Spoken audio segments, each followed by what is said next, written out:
Assalamualaikum warahmatullahi wabarakatuh. Di sini saya bakal ngejelasin tentang pengerjaan manual. Jadi di sini saya sebenarnya ngerjainnya udah, cuman di sini biar nggak terlalu lama, nggak terlalu makan waktu, saya bakal jelasin gambaran besarnya aja. Jadi di sini saya ngerjain soal nomor 21, di mana soalnya adalah integral dengan batas 2 sampai 3 dengan fungsi x kali sin x dx. Kita lihat di sini analisis di mana formatnya seperti ini. Kita punya dapat nilai A yaitu 2, nilai B yaitu 3 dan fungsinya yaitu x sin x. Nah, terus di soal juga diketahui n sama dengan 10. N ini banyaknya persegi. Jadi penjelasan singkatnya kita itu pengen ngitung nilai dari integral ini. Tapi kita bukan ngitung pakai rumus integral, kita ngitung pakai sebuah bangun datar di koordinat kartesius. Jadi kita pakai 10 persegi di batas antara koordinat 2 sampai 3. Jumlahnya ada 10 persegi. Nah, terus di sini ada nilai H. Nilai H ini nanti sebagai selisih antar persegi, juga sebagai pengali. Nanti ini H ini nanti dipakai di rumus. Cara menghitung nilai H adalah batas atas dikurang batas bawah dibagi N. Dapat hasilnya 0,1. Nah, jadi di dalam composite rectangular rule ini ada 3 yang bakal dihitung. Jadi ada 3 pendekatan dalam menggunakan composite rectangular rule. Ada left rectangular, ada right rectangular, sama mid rectangular. Bedanya apa? Kalau dilihat di rumusnya sini, kita baca H dikali sigma, dimana dia bakal mulai dari 1 sampai 10. Kalau yang right, dia H dikali I sama dengan 2. Dia mulainya dari 2. Kalau mid dia mulai dari 1. Nah, jadi left ini sama kayak mid, sementara yang beda itu cuman right. I sama dengan 2. Nah, jadi apa sih beda left, right sama mid? Nah, kita lihat di sini. Jadi, misal di sini kita punya batas 2 sampai 3. Ini tuh sesuai sama grafik soalnya ya, bukan misal, maaf. Jadi ini kan misal di antara 2 sama 3 ini ada 10 persegi ya. Cuman ini saya gambarnya terlalu sempit. Misalkan aja ini ada 10 persegi. Nah, kita tuh pertama bakal nentuin starting point dulu. Jadi kan ini yang membedakan cuman starting point. Jadi kita bakal mencari apa yang beda. Jadi di persegi pertama ini, kalau yang left dia bakal pakai yang paling pojok kiri. Left endpoint. Jadi namanya tuh left endpoint. Jadi 2,0 dia bakal pakai di sini. Sementara untuk right dia bakal pakai di 2,1 yaitu di sini, di akhir persegi pertama. Nah, untuk mid dia pakai di tengah. Untuk menghitung nilai mid ini yaitu nilai left yaitu 2,0 ditambah setengah dari nilai H. Nilai H itu kan 1 persegi itu dia luasnya segini ya, 0,1. Jadi setengahnya aja 2,05. Jadi dapat nih nilainya 2,0 untuk left side, 2,1 untuk right side, dan 2,05 untuk mid side. Jadi kita hitung aja langsung left rectangular nih. Left rectangular ini tadi kan mulai dari 2,0. Jadi kita mulai dari I-nya sama dengan 1. Maksudnya itu mulai dari nilai yang pertama. Yaitu nilai pertama itu di sini sin 2. Atau batas nih. Batas pertama itu 2. Jadi nanti 0,1 dikali X-nya dimasukin. X-nya itu batas pertama, X-nya 2. Dikali sin X pertama itu 2 juga dimasukin. Jadi begini nanti dihitung. Terus untuk yang kedua dia cuman beda 0,1 per ininya. Jadi 0,1 dikali 2,1. Jadi 2,0 tambah 0,1 ya. 2,1 dikali sin 2,1. Dia cuman beda per ini tuh cuman beda 0,1. lanjut terus ditambah 0,1 sampai akhir, sampai jadi kan satu ini tuh satu persegi, jadi hitung 1, 2 sampai ke N sama dengan 10, atau nanti perseginya bakal ada 10. Nah, persegi terakhir itu 0, nanti 0,1 atau nilai H-nya dikali 2,9 sin 2,9.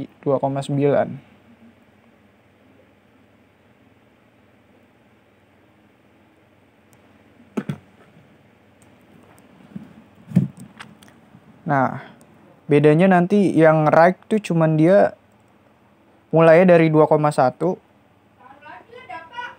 sedangkan untuk yang mid dia mulainya dari 2,05. Jadi kalau right nanti mulai dari 2,1 inputannya sampai 3,0. Sementara untuk yang mid dia mulai dari 2,05 sampai 2,95. Ya, begitu saja. Nanti dia tiap itunya dijumlah 10 persegi untuk satu yang left 10 persegi, nanti dia dijumlah jadi dapat 1,436,846. Terus yang right dia 1,297,322 dan mid 1,370,18. Jadi dijumlahin semuanya dapat nih nilai. Nah, nanti kita hitung nilai errornya. Assalamualaikum warahmatullahi wabarakatuh. Di sini saya bakal ngelanjutin materi tentang composite rectangular rule. Dimana materi composite rectangular rule ini merupakan materi lanjutan dari rectangular rule aja. Maksudnya apa? Jadi rectangular rule aja ini cuman make satu persegi untuk menghitung nilai dari fungsinya. Fungsi integral dengan batas 2, 3 x sin x dx contoh. Dia pakai nilai perseginya, dimana ada nilai yang besar yang ikut terhitung karena kita hanya menggunakan satu persegi. Maka dari itu bisa dilihat di sini nilai errornya itu sangat besar, atau yang seharusnya tidak dihitung itu dihitung. Overestimate, jadi nilainya itu berlebih, nilai perkiraannya. Maka dari itu diciptakanlah composite rectangular rule, di mana composite rectangular rule ini berasal dari kata composite artinya gabungan dan rectangular adalah persegi, jadi merupakan gabungan dari persegi-persegi.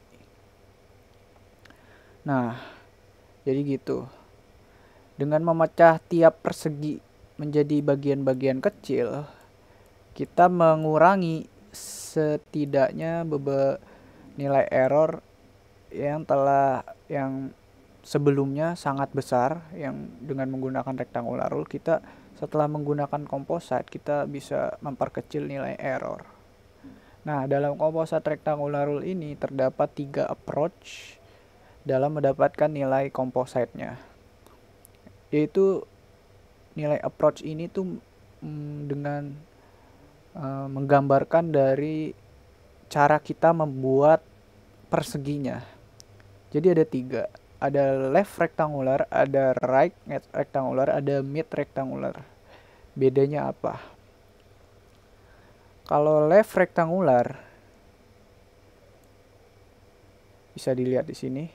Kalau left rectangular dia dibuat dengan batas paling kiri, atau misal ada satu persegi di awal ini dia pakai batas paling kiri. Kalau right simpelnya dia pakai batas paling kanan. Kalau mid dia ngambil nilai antara batas kiri dan batas kanan.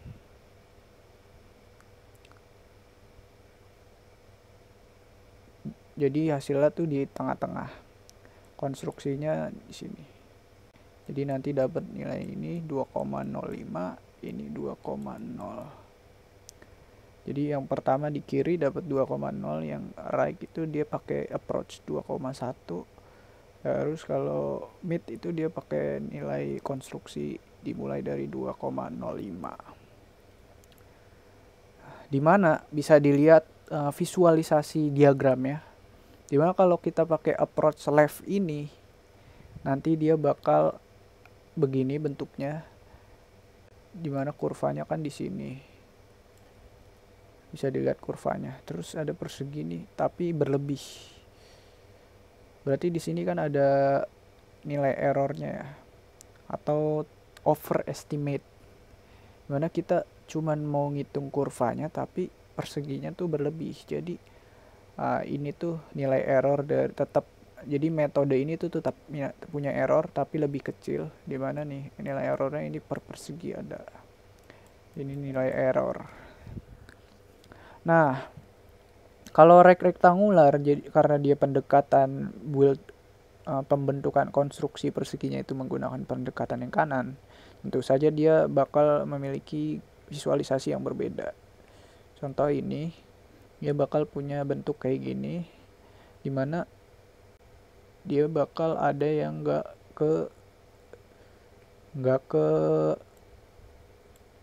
kehitung. Dimana yang nggak kehitung ini, yang harusnya kehitung tapi nggak ketutup atau nggak dihitung, dia bakal menjadi nilai errornya. Jadi kalau yang left rectangular ini dia overestimate atau perkiraan berlebih. Kalau right rectangular ini dia underestimate, dimana kurang, perkiraannya kurang. Jadi yang bolong-bolong ini adalah nilai errornya. Nah, terus kenapa sih konstruksinya bisa beda begini? Kalau yang right itu dia pakai nilai yang ini, makanya dia bakal begini build-nya dari kanan ke kiri, kanan ke kiri, kanan ke kiri. Jadi makanya dia bakal selalu di bawah kurva karena build-nya tuh dari kanan ke kiri. Kalau left dia dari kiri ke kanan, makanya ada nilai berlebih. Kalau mid dia ngambil dari sini, approach-nya berarti nanti ke kanan dan ke kiri. Terus dari sini ke kanan dan ke kiri. Nah, bisa dilihat di sini, bisa kelihatan ya, nilai mid ini memiliki nilai ada yang underestimate, jadi campuran. Misalnya lihat di sini underestimate, ada yang underestimate, ada yang pas banget, ada yang underestimate, ada yang overestimate. Jadi nilai mid ini benar-benar campuran dari hasil konsep, campuran dari konsep left dan right. Dia pakai pendekatan yang tengahnya. Dia berarti ini nilainya 2,05, dia dari tengah ntar ngebuild kanan kiri. Bisa kelihatan banget ya, yang mana nilai errornya yang paling kecil. Tapi kita nggak cuma ngelihat dari gambar aja, kita juga nanti bakal hitung nilai errornya dengan menggunakan bantuan program MATLAB. Nah, jadi gini, ada 3. Ini bisa dilihat nilai-nilainya.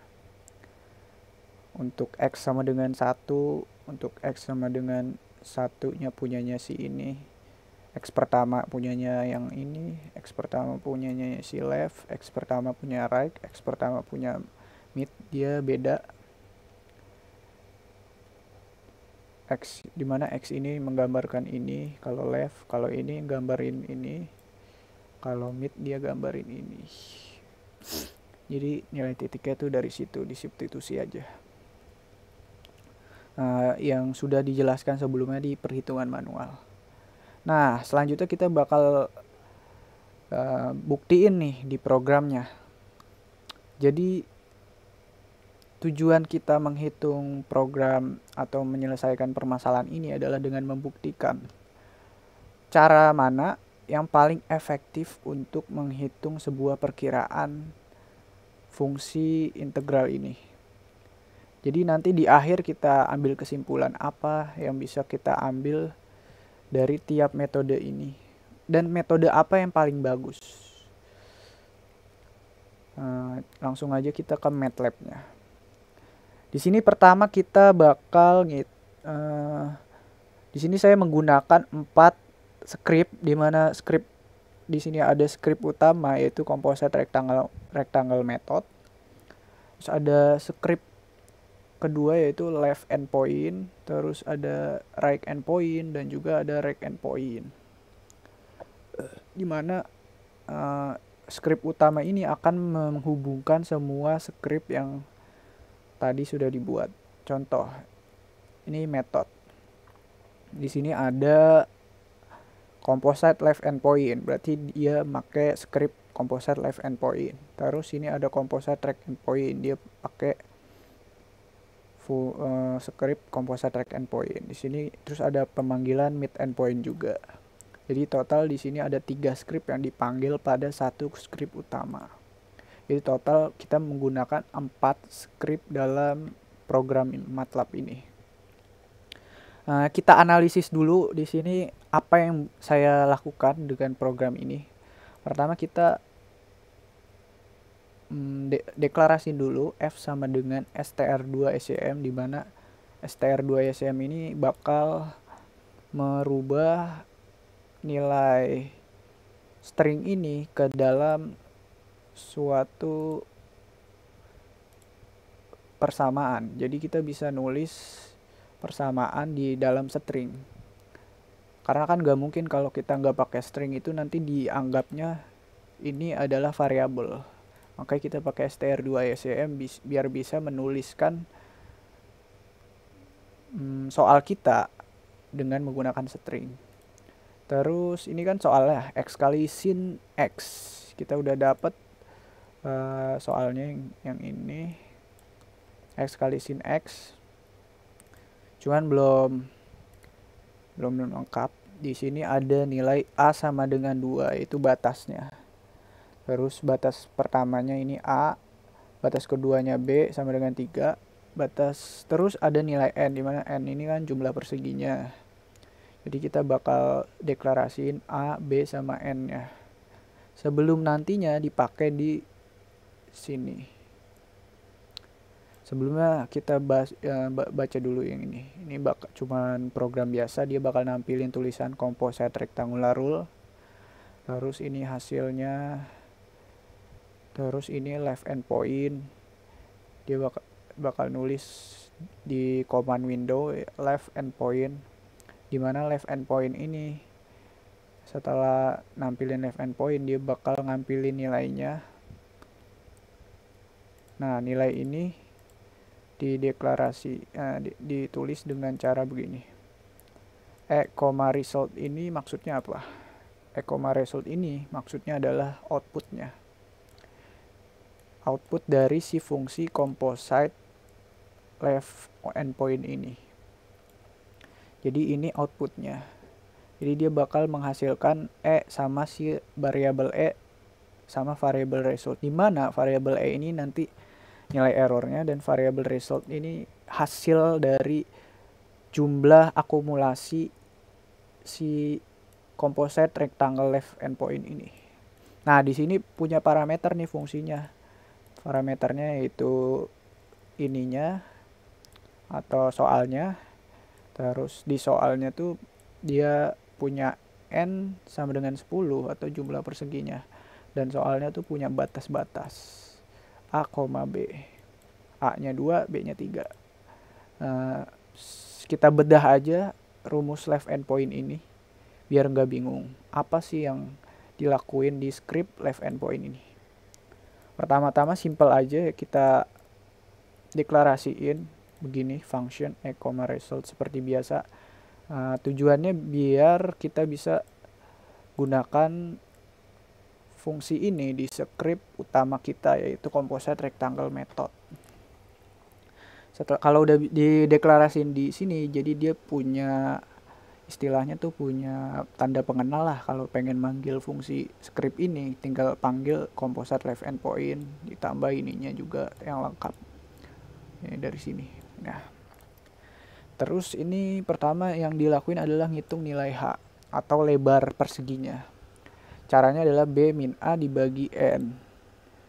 B min A ini menggambarkan batas akhir dikurang batas awal.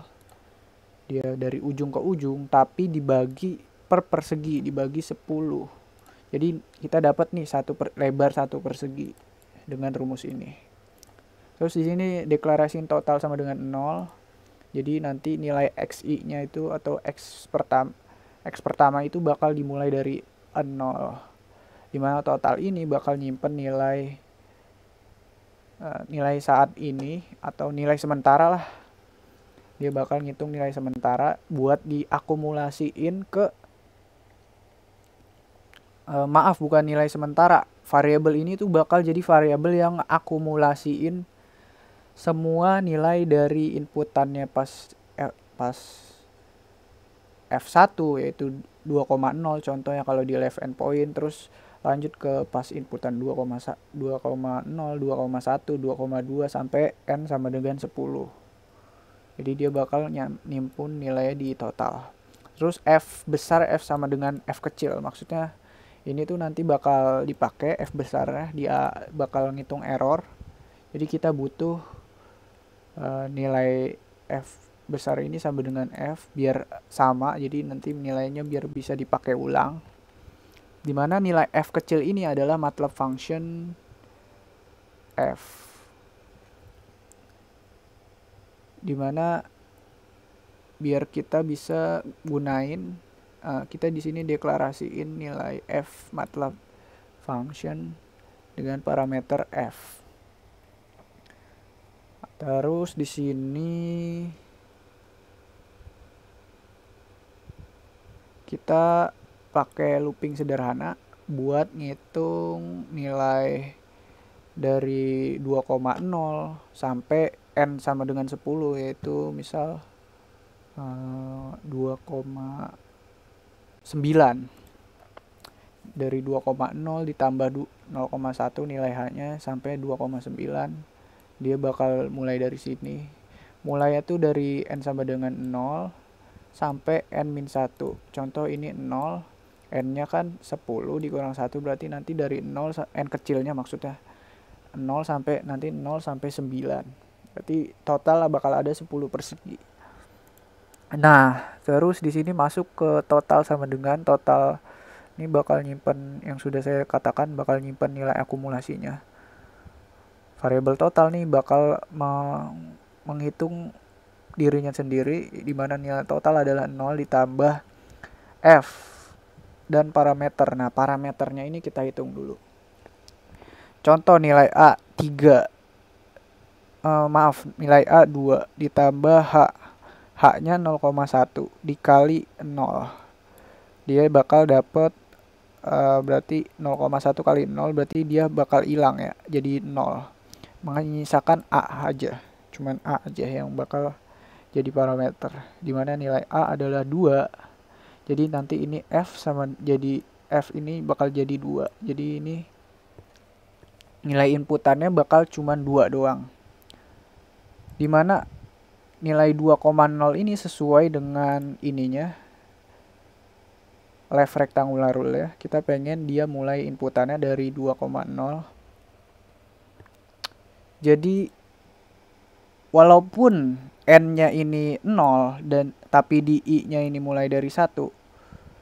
Jadi n0 di sini tuh lebih nyesuaiin ke value-nya. Jadi nggak harus kita pakai n-nya dari 1 biar value-nya itu, tujuan kita pakai n0 ini biar value-nya itu sesuai, biar kita dapat nilai dari yang paling kiri 2,0. Intinya gitu aja sih. Starting point-nya aja yang bakal membedakan dari left endpoint ini dengan script-script lainnya. Jadi nanti kita dapat simpelnya, kita dapat nilai ini nih yang paling kiri 2,0. Dimana diinputin nanti dapat titik ini. Diinputin ke F. F-nya kan itu apa? Rumusnya, soalnya. Jadi dia bakal dihitung.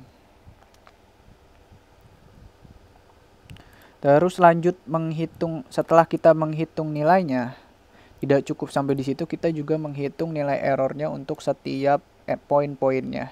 Di sini left endpoint dia pakai K2 buat nyimpen, buat membuat variabel namanya K2, di mana fungsinya adalah mencari turunan pertama. Kenapa mencari turunan pertama? Ini emang udah rumusnya ya. Kalau dilihat di sini bukunya si Ramin nih, emang rumusnya tuh seperti ini. Jadi dia bakal turunan pertama dikali turunan pertamanya nanti nilai errornya.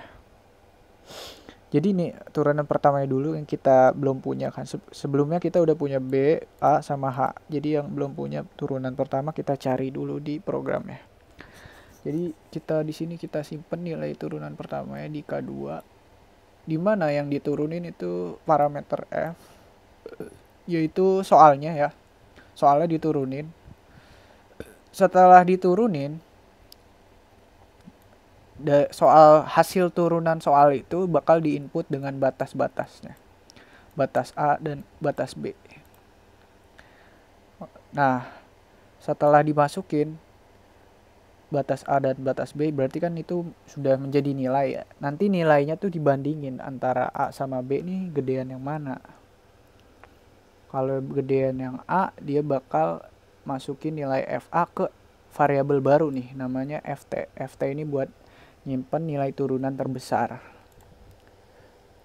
Jadi FT ini nanti selanjutnya di sini dia bakal, nah di sini dipakai nilainya, yaitu turunan terbesar antara A dan B. Nah ini singkatnya ini cuma ini rumusnya 1/2 B min A turunan pertama nih, setengah B min A turunan pertama, terus dikali H ya. Terus di sini apa nih, ada ABS. ABS ini biar nilainya mutlak, alias nilai error kita tuh nggak minus, karena nggak ada kan nilai error masa minus. Terus ini ada result. Nah result ini kan sebelumnya saya sudah jelaskan ya. Di sini dia fungsi ini punya dua output, yaitu E dan result. Di mana E nya kan udah dihitung, terus result. Nah result ini bakal ngitung nilai total yang tadi dikali dengan H. Jadi tadi tuh baru sigmanya doang. Jadi rumusnya kan sigmanya doang. Sigma dari fungsinya yang diinput dimulai dari 1 sampai N. Dari I sampai dengan 1 sampai N. Tapi belum dikali H. Jadi total ini, result ini mengkalikan total dengan nilai H. Total dengan nilai H. Jadi barulah itu kita setelah mendapatkan nilai result ini, barulah kita mendapatkan satu komposit left rektangular penuh atau komposit rektangular penuh. Dari sini 2,0 sampai akhir 2,9. Nah, setelah itu dia bakal keluar nilainya. Di mana nanti bakal ditampilin di sini nilai resultnya, dan errornya juga ditampilin dengan error left endpoint sekitar bla bla bla. Nah, di sini kita juga bakal masuk ke right endpoint. Nah, tapi cuman garis besar aja apa yang membedakan dengan left endpoint dari left endpoint. Di sini right endpoint yang membedakan adalah H-nya sama, ininya sama. Nah, ini dia pakai N sampai dengan 1. Kenapa? Dan nilai akhirnya juga ini beda. Tadi kan N-1, sekarang N doang. Kalau dijumlahin juga ini perseginya tetap ada 10. Cuman bedanya di starting point sama di akhir poinnya doang. Kita lihat nih di nilai totalnya. Kita sebelumnya kita kan pengen si right endpoint ini mendapatkan nilai 2,1 untuk starting pointnya, agar membentuk konstruksi right rectangular rule. Sehingga kita pengen nilainya 2,1. Coba kalau dilihat di sini, A-nya kan 2,0. Ditambah H 0,1 dikali N-nya itu 1. Berarti di sini kita dapat nilai 0,1. Dimana kalau left endpoint tadi kan nilainya 0. Kalau di sini 0,1. Jadi 2 tambah 0,1 2,1. Nah, kita dapat nilai 2,1 di sini sebagai konstruksi awal dari right rectangular rule kita. Jadi yang membedakan di situ untuk perhitungan nilai totalnya. Nah, kalau turunannya nih ada yang beda gak? Bisa dilihat di sini turunannya tuh nggak ada yang beda. Emang dari buku Ramin juga udah dijelasin bahwa turunannya itu untuk left dan right itu sama aja. Similarly for the composite rectangle rule using right endpoint. Jadi left sama right ini cara ngitung errornya sama. Cuman yang membedakan adalah midpoint. Nanti dia pakai 1/24 dan turunan F-nya itu 2 kali. Dan H-nya juga kuadrat, dikuadratin. Jadi bisa dilihat di sini mid endpoint. Di sini ngitung errornya juga beda. H-nya dikuadratin 1/24 FT. Nah, nilai FT ini di sini K2-nya dia diturunin 2 kali, diff-nya differentiation diturunin 2 kali. Untuk nilai H-nya juga di sini dia N-nya pakai N0 N-nya N besarnya pakai N0. Di sini buat ngilangin nilai tengahnya. Sementara untuk penambahnya dia menggunakan H/2. H/2 itu kan 0,01 dibagi 2 berarti 0,05. Jadi 2 tambah 0,05 dapat 2,05. Dapat deh nilai tengahnya sebagai konstruksi pertama. Nah, dapat nih nilai totalnya, terus nilai errornya. Nilai totalnya juga dikali H untuk tiap-tiapnya. Udah dapat nih kita kotak-kotaknya nih. Tadi left endpoint kita udah dapat kotak ininya penuhnya. Right endpoint juga, mid endpoint juga. Untuk nilai errornya juga dihitung. Jadi kita langsung nih jalanin programnya. Tinggal pencet run aja. Nah, di sini bisa kelihatan nih. Kita lihat dari paling atas. Hasil integral dari fx sama dengan x kali sin x dengan batas bawah 2 dan batas atas 3. Left endpointnya 1,4368. Ini sesuai nilainya dengan perhitungan manualnya. 1,4368. Dengan error left endpoint ini sekitar 0,039. Lumayan kecil. Tapi kita lihat nilai selanjutnya, yaitu right endpoint. Dia dapat nilai 1,2973 sama kayak ini. Dengan nilai errornya juga sama, karena dia rumusnya juga sama nyari nilainya. Jadi dia juga bakal menghasilkan nilai error yang sama.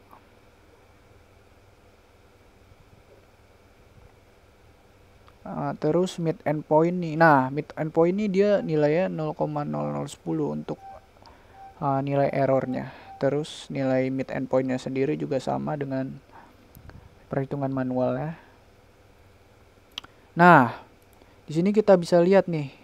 Untuk left endpoint nilai errornya 0,0039 dan right sama.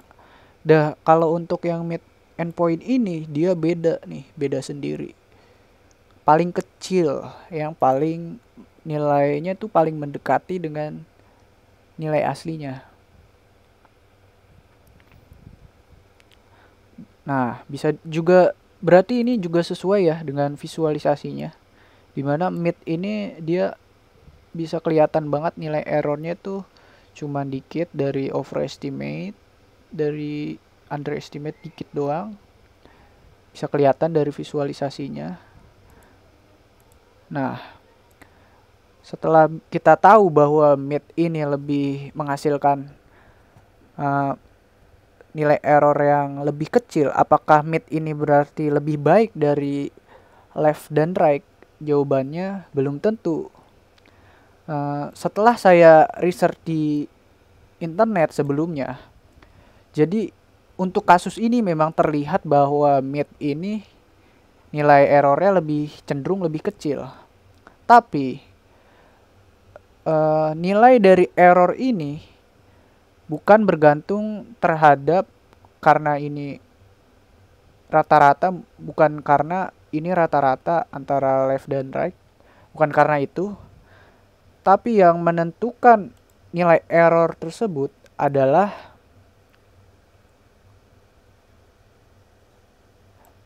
fungsinya. Jadi tiap fungsi itu bakal ngasilin bentuk yang berbeda-beda, bentuk geometri yang berbeda-beda. Jadi tiap-tiap metode nih bakal menghasilkan nilai error yang berbeda. Nah, makanya nilai MIT ini bakal nggak selalu bakal menghasilkan nilai error yang lebih kecil. Kesimpulannya seperti itu. Jadi MIT ini memang di kasus kita nih menghasilkan nilai error yang kecil, tapi left dan right ini belum tentu juga bakal menghasilkan nilai yang sama untuk kasus yang berbeda. Jadi begitu jawabannya. Jadi kita bisa menggunakan cara tetap bisa menghitung tiga-tiganya. Tapi kalau untuk MIT ini kebanyakan nilai errornya itu lebih kecil. Walaupun tadi saya sudah katakan bahwa untuk tiap fungsi itu bakal menghasilkan nilai error berbeda, tapi untuk mayoritas nilai MIT ini nilai errornya lebih kecil karena dia menggunakan nilai rata-rata dari left dan konstruksinya itu menggunakan nilai rata-rata dari left dan right. Ya, seperti itu. Jawaban dari saya, terima kasih telah menyempatkan waktunya. Semoga dapat bermanfaat. Mohon maaf jika banyak salah-salah kata. Jika saya ada yang salah, maaf, tolong dikoreksi, bisa di kolom komentar. Terima kasih. Wassalamualaikum warahmatullahi wabarakatuh.